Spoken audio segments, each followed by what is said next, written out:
It's a fascinating, character-rich read. Spans 5 decades, begins with a very concerning question.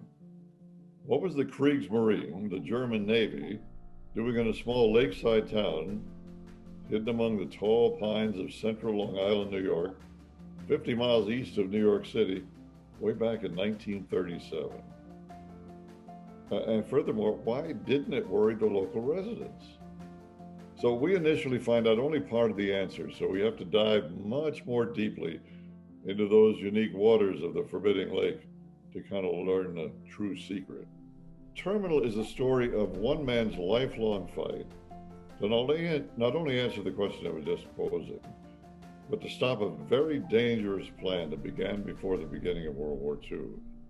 The story takes place mostly in 1989, after the bones of a German Kriegsmarine, the German Navy, officer are uncovered during a routine excavation in the area of the lake to build a new seawall, because the lake just continues to expand and has for decades with no explanation. Now, interestingly, that same year, 1989, was the time when the expansion of the internet was accelerating. So, fascinating aspects of this story center around a software company that developed a program that, if misused, could cripple the global oil supply. So in Terminal Call, this same algorithm might also be used in what I would call a nefarious plan to allow secret communications with sleepers, programmed individuals dating back to a much earlier time, willing to act on a dangerous scheme if they were activated. So I also want to tell you a little about the protagonists of Terminal Call. This man has spent most of his adult life in Europe, but in an act of conscience, shall we say, and daring do, he's compelled to come to America and confront his greatest challenge, despite the fact that when he was a young sailor, he'd once before been in the United States, and during that time, he was forced to commit a murder. So he needs to know if the bones that have been uncovered are those of the victim. And if so, will he finally confront the vengeful son of the man who was killed at the lake? That's basically the premise of Terminal Call.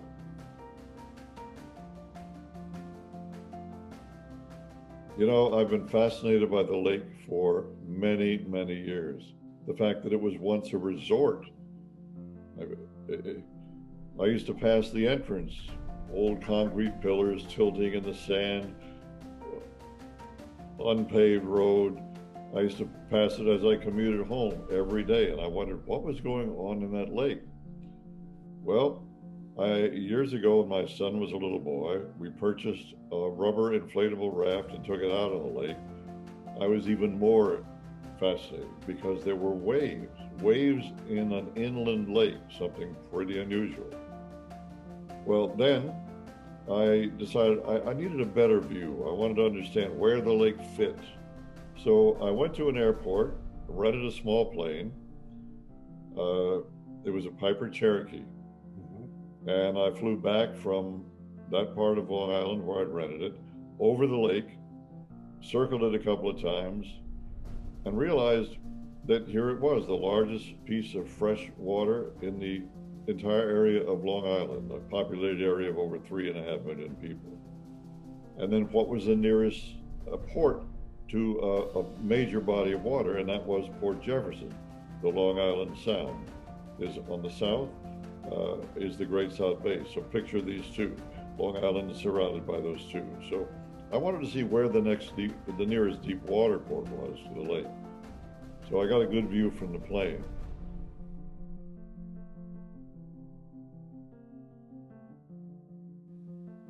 There's something unusual about the lake, Chris. The abandoned buildings, the story of the Indian princess, the missing men. I mean, there was an organization known as the German American Bund. Approximately 11 miles from the lake, There was a camp back in the 1930s where the Nazi and the American flags flew side by side. German songs were sung. Uh, they even reached the point where in 1940 they conducted a major rally at Madison Square Garden.